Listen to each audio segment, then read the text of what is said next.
តាគ្នាមានសំណាងដែលមានប៉ាម៉ាក់ចង់ជូនទៅប្រឡងស្របពេលដែលអ្នកមួយចំនួនគាត់អត់មានប៉ាម៉ាក់ដែលចង់ទៅប្រឡងទេគាត់រវល់ហើយទេគាត់រវល់ធ្វើការរវល់កិច្ចការនេះមួយតែគាត់ពិតជាចង់ឲ្យប៉ាម៉ាក់ទៅជូនទៅប្រឡងខ្លាំងមែនតើតែហេតុអីបានអ្នកគ្នាពេលប៉ាម៉ាក់ចង់ជូនទៅប្រឡងហើយអ្នកគ្នាអត់ឲ្យគាត់ជូនទៅអត់ចង់ឃើញគាត់ឈរនៅចាំក្រៅដល់ប្រឡង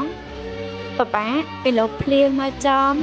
ឲ្យគាត់នៅហាក្តៅហាលវាលឬក៏មិនតែបញ្ហានឹងគេមានដំណោះស្រាយជូនគាត់ទេរកកន្លែងឲ្យគាត់អង្គុយរកកន្លែងឲ្យគាត់ស្នាក់នៅគួរសមទឹកចិត្តគាត់ក៏គិតដូចយើងអ្នកគ្នា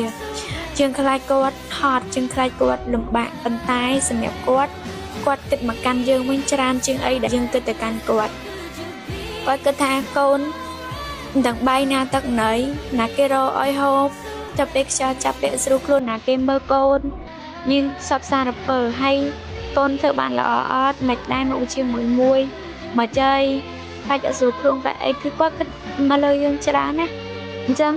ក្តីបារម្ភគាត់ចំពោះយើងក៏វាមិនចាញ់យើងដែលយើងបារម្ភចំពោះគាត់ដែរបារម្ភគ្នាទៅវិញទៅមកប៉ុន្តែបើនិយាយពីទំហំទឹកចិត្តវិញគឺថាគាត់ពិតជាបារម្ភយើងខ្លាំងហើយកូនណាគាត់មានកូនរៀន12ឆ្នាំហើយថ្ងៃនេះគឺជាថ្ងៃដែលពិសេសរបស់កូនរឿងអីដែលគាត់ថាមិនចង់ជូនយើងមកថ្ងៃពិសេសរបស់កូនដែលត្រូវបញ្ចេញហើយជាថ្ងៃដែលត្រូវការកម្លាំងចិត្តពីប៉ាម៉ាក់ខ្លាំងបំផុតរឿងអីដែលគាត់ថាគាត់មិនសមជូនយើង